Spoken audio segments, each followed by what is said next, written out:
सत साहिब जी, हमारे channel supreme power in society को सब्सक्राइब करें और पास में दिख रहे बेल आइकन को जरूर दबाएं। ये कहा करते कि कैसे चादर तान के सो गया, जैसे कोई लेट रहा होता, सो रहा होता, कि कैसे चादर ताने सोया है, काम हो लिया तेरा पूरा, यानी कोई काम नहीं रहा तेरे को, निश्चिंत होकर सोना, चादर तान के सो जाना, कि वहां जाकर मुझे परम सुख हुआ।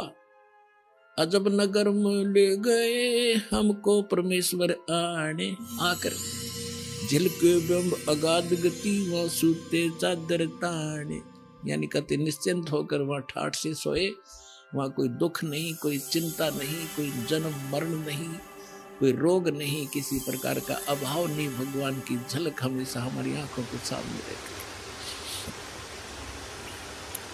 अनंत कोट ब्रह्मांड का एक रति नहीं भारे, सतगुरु पुरुष कबीर हैं वो कुल के सिरजनहारे।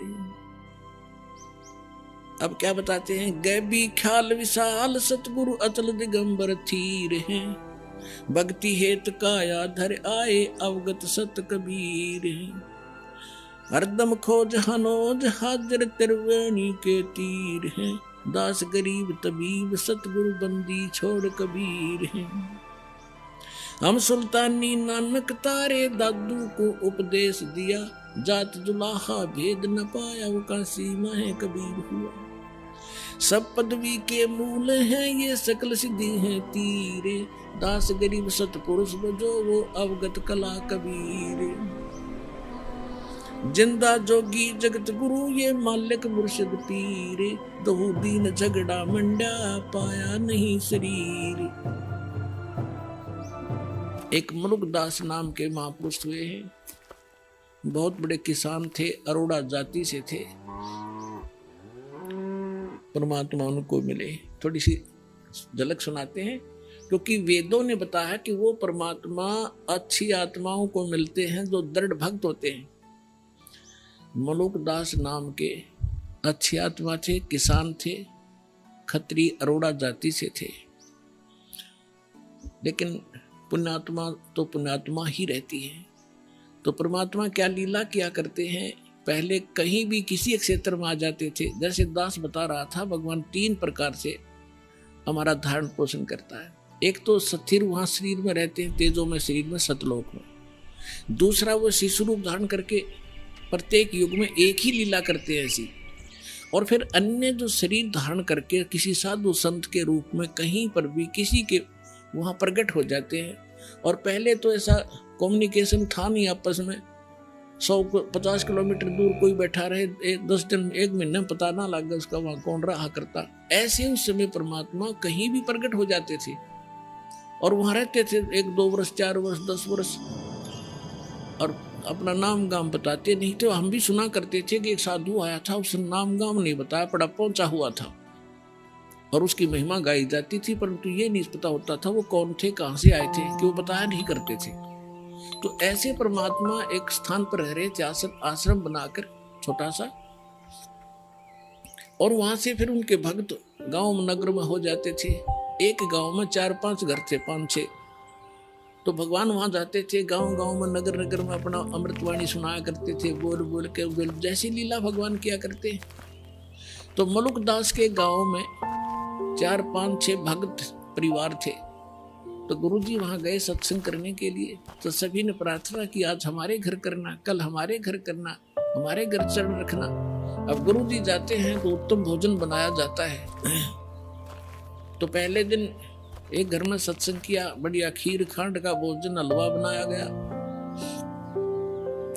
अगले दिन दूसरे के घर में, अगले दिन तीसरे के घर में। तो आसपास के लोग इस ज्ञान से परिचित ना होकर विरोधी हो जाते हैं, और जगत और भगत के विचारों का मतभेद होने से एक दूसरे के विरोधी ये स्वाभाविक हुआ करते हैं। क्योंकि जो क्रियाएं भक्तों की होती है वो जगत की नहीं होती, और जगत को वो अच्छी नहीं लगती, और भक्तों के लिए वही फाइनल होती है, उसी से उनका कल्याण होता है। जिस कारण से वो गांव का चौधरी था, 800-900 बीघे जमीन थी उस मुल्कदास के। तो उस मुल्कदास जी के पास जाकर मुल्क, पहले तो मुल्क चौधरी मुल्क सिंह था, वो मुल्क दास क्यों कहा था, मुल्क दास तो पाछा बनाया भगवान ने उसको। अब चौधरी मुल्क सिंह अरोड़ा जी के पास गांव के कुछ व्यक्ति गए, जी ऐसे ऐसे गांव में ठग आ गया है और लूट रहा है, बढ़िया माल खावे है, खीर खांड के भोजन कर खाता है और ये अपना बिगाड़ रहा सारे हिसाब किताब को। और ब्रह्मा विष्णु महेश के बारे में वो ऊट पटांग बोलता है। अरोड़ा जी भी कृष्ण जी के पुजारी थे, मुल्कदास जी। तो मुल्कदास ने कहा, सोचा बुद्धिमान व्यक्ति होते हैं वो अपने सत्र से काम करते हैं, भगवान से डरने वाले होते हैं। उन्होंने सोचा भी ठीक है, मैं देखो पहले वेरीफाई करूंगा फिर कोई एक्शन लेंगे। अब कुदरती वो सुबह घूमने के लिए जा रहा था, जिस रास्ते से वो जाया करते थे उसके साथ में किसी भगत का मकान था, उसमें भी उस दिन हलवा बन रहा था, हलवे की महक जाया करे दूर तक। तो उसने देखा रहा क्या हो रहा भाई, मुल्कदास जी ने, मुल्क सिंह ने देखा, वो झांक कर क्या कर रहे हो तुम, आज किस खुशी में हलवा बना रहे हो। उन्होंने बताया, चौधरी साहब हलवा तो कद्दे बना ले, हमारे गुरुजी आए हैं, राजो आप भी खा लो, और सत्संग हुआ है, हमारे गुरुजी आए इसलिए बना रखे हैं। तो उसने देखा कि यूं है, वो गुरुजी दिखा, कहा ये कहने लगा, कितने दिन हो गए तुम्हारे गुरुजी का आए, अजी आज चौथा दिन है, कहाँ तुम्हारे गुरुजी को, बैठे सामने। मुल्कदास चौधरी साहब गया वहां पर, कहने लगा, भाई ठग तू करके क्यों नहीं खाता, क्यों दुनिया को ठगता है, इन गरीबों को तो लग रहा चूसने के लिए, अपना करके खाया करे। तो परमात्मा बोले, चौधरी साहब मुझे तो भगवान बगैर किए ही दे रहा है, तो मुझे क्या जरूरत है करने की। अब परमात्मा के सामने उनकी वाणी में कसक थी। मुल्कदास ने सोचा, भाई संत है, भगत है, ज्यादा खसना ठीक नहीं इसके साथ, चलो इसने जो कह दिया सो कह दिया। तो उसने ढंग से उत्तर दिया कि एक बात बता महाराज जी, ये भगवान मुझे क्यों नहीं देता बगैर किए। परमात्मा बोले कि तुझे विश्वास नहीं है, तेरे पास वो भक्ति नहीं है जिसमें भगवान बगैर करे भी दे देता है।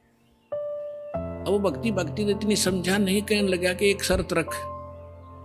मुल्कदास जी बोले, बोल। कबीर साहब बोले, क्या, कि आज मैं कुछ नहीं खा के आया हूं, घर से निकला हूं, और शाम तक यदि तेरे भगवान ने मुझे भोजन नहीं दिया, बिना करे भोजन दे दिया मेरे बिना किए ही मैं ऐसी जगह जाऊंगा, तो मैं तेरा शेष हो जाऊंगा, भोजन दे दिया था, और नहीं भोजन दिया मुझे तो तुझे अपने खेतों में मजदूर लगाऊंगा, मंजूर है। परमात्मा बोले, मंजूर है। अब वो चला गया, उसके खेत थे पूर्व में, अड्डा पहुंचा पश्चिम में, गांव नगर से दूर दूसरे के क्षेत्र में पहले जंगल बहुत होते थे, और वहां जाकर एक वृक्ष पर चढ़ कर बैठ गया, आकाश देखूंगा, मुझे कैसे यहाँ कौन भोजन करा देगा, वहां तक कोई जा ही नहीं सकता। अब उधर क्या हुआ कि ये गडरिये होते हैं भेड़ बकरियों वाले, उनका कोई त्योहार था, वो कहने लगे, भाई एक खीर बना लो, चावल करते ले आए थे वो। तो उन्होंने उसी वृक्ष के नीचे डेगचा बना के चूल्हा मिट्टी खोद के और वहां बना लिया, लकड़ बाल के खीर बनाने लग गए। एक दो गायें थी, उनसे दूध निकाल लिया, और वो बकरी चराने वाले दूर चले गए कि हम आ जाएंगे, अपने आप तुम तैयार करो तब तक। उसके साथ से एक रास्ता जाता था, और उस रास्ते से काफी दूर कुछ घोड़ों की टाप सुनाई दी और धूल उठती नजर आई उन खीर बनाने वालों में। उनका तो पता था, जंगल में उनको ज्ञान होता था कि कोई डाकू आ रहे हैं, वो तो उनको पता था रास्ता भी यही है। वो छोड़ के बनता हुआ खीर ख्यार भाग गए अपने मित्रों के पास। अब जो ही वो डाकू वहां आकर रुके, उन्होंने देखा, भाई ये क्या हो रहा है इसमें, सारे नीचे उतर गए। तो उनमें से एक डाकू ने जाकर देखा कि उसका ढक्कन उठा के देखा कि इसमें खीर बन रही है। उन्हें भूख लग रही थी डाकुओं ने, कहने लगे, भाई पहले खीर खावांगे, रुक जाओ।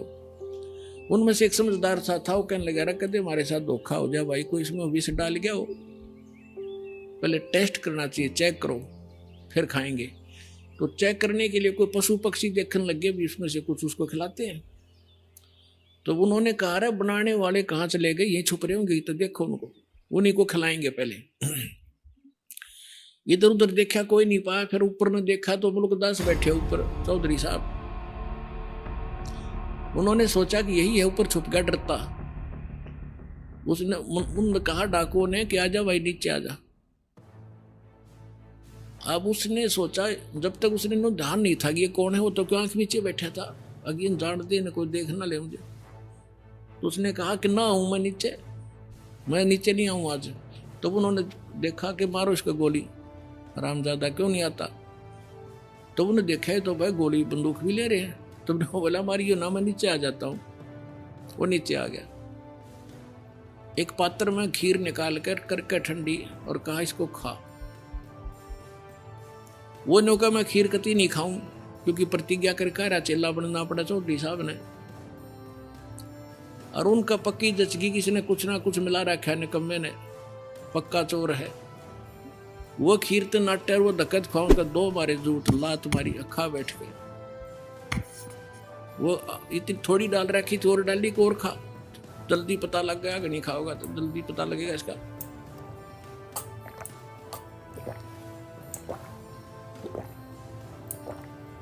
एक घंटे वहां बैठाए रखा, फिर उसने सारी कहानी बता दी जी, मैं इसलिए नाटू था, मारो मत मरा, हमारी एक संत के साथ प्रतिज्ञा थी, आज वो सफल हो, मैं हार गया। तो उन्होंने बोले भाग जा तू जाते। अब उसका एक मारा जो उतर भाग लिया सीधा। अब वो जब उसके ऊपर आपत्ति आई कि तू डाकुआ का फंस गया, अरे इनका इन कौन पूछने आई, मार देंगे गोली तेरे। तब याद किया उसी को, हे जो उनके गुरु जी नाम तो जाना नहीं था, उन गाँव वालों के नाम जानता था, गाँव वाले के, कि हे धन्ना के गुरु जी आज मेरी जान बचा दे, मैं तेरा पक्का चेला बनूंगा। वह जान तो बचानी थी परमात्मा ने, तो पक्की निश्चय कर लिया कि आज जान बच गई, जान दे चरण छूंगा उस महापुरुष के। तो वहां से भाग गया पूरी स्पीड से, परमात्मा के चरणों में आकर पड़कर रोने लग गया। परमात्मा बोले सुना भाई, भगवान ने सेवा करी कुछ? बोला जी आपका भगवान तो मर मर खीर खिलावा है, और मैं आपका चेला, आप मेरे गुरु जी, मेरी जान बख्श दिया आप।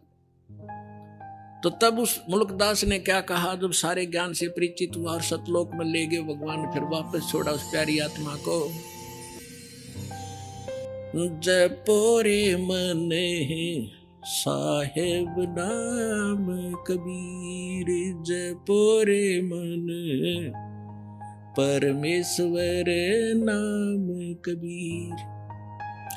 एक समय गुरु बंसी बजाई कालंदरी के तीर, एक समय गुरु बंसी बजाई कालंदरी के तीर।